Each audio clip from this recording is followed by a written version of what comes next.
Essayer de donner des explications spirituelles sur les armoiries du pays,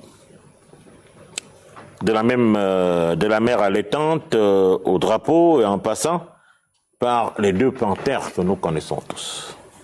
Alors, Boîte Noire, c'est toi qui ouvres l'émission. Alors, quel conseil spirituel pour la République?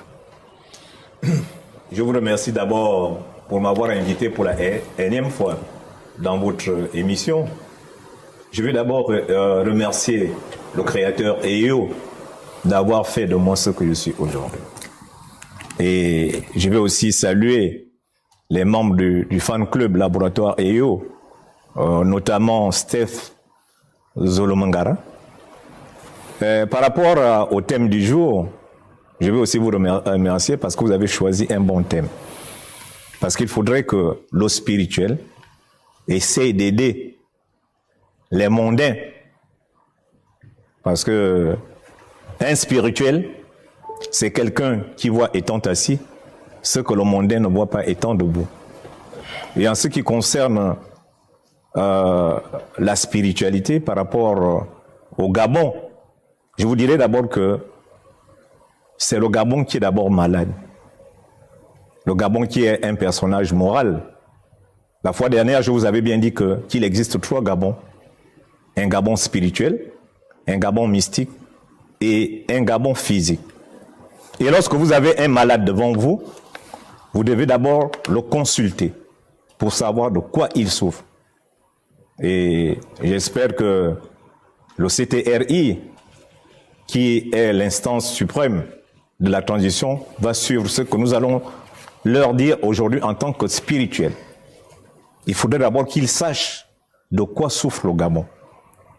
Le 30 août 2023, ils ont détruit le Gabon, l'ancien Gabon. Ils ont joué leur partition. Il faudrait qu'on leur dise ce qui a fait en sorte que cet ancien Gabon se trouve dans cet état.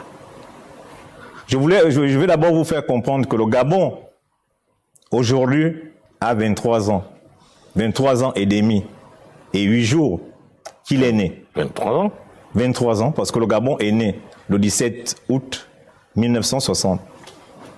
Et que le Gabon est tombé malade le 14 novembre 1960. Parce que beaucoup de gens croient que le Gabon souffre depuis Ali Bongo, depuis Bongo. Le Gabon est tombé malade le 14 novembre 1960. Et chez nous, nous disons que lorsque quelqu'un tombe, vous ne devez pas regarder d'où il tombe. Vous devez plutôt chercher à savoir ce qui a fait en sorte qu'il tombe. Et qu'est-ce qu'il y a eu à cette date? Donc, et c'est pour ça que je fais allusion à la prénaissance du Gabon. À la prénaissance du Gabon. Et quand on parle de la prénaissance du Gabon, je me réfère au 19 février 1949, qui a été le jour dans lequel nous avons obtenu notre première constitution. Vous savez que nous étions une colonie qui dépendait de la France. Et l'autonomie interne a fait en sorte que le Gabon devienne une république. Et non un État, une république.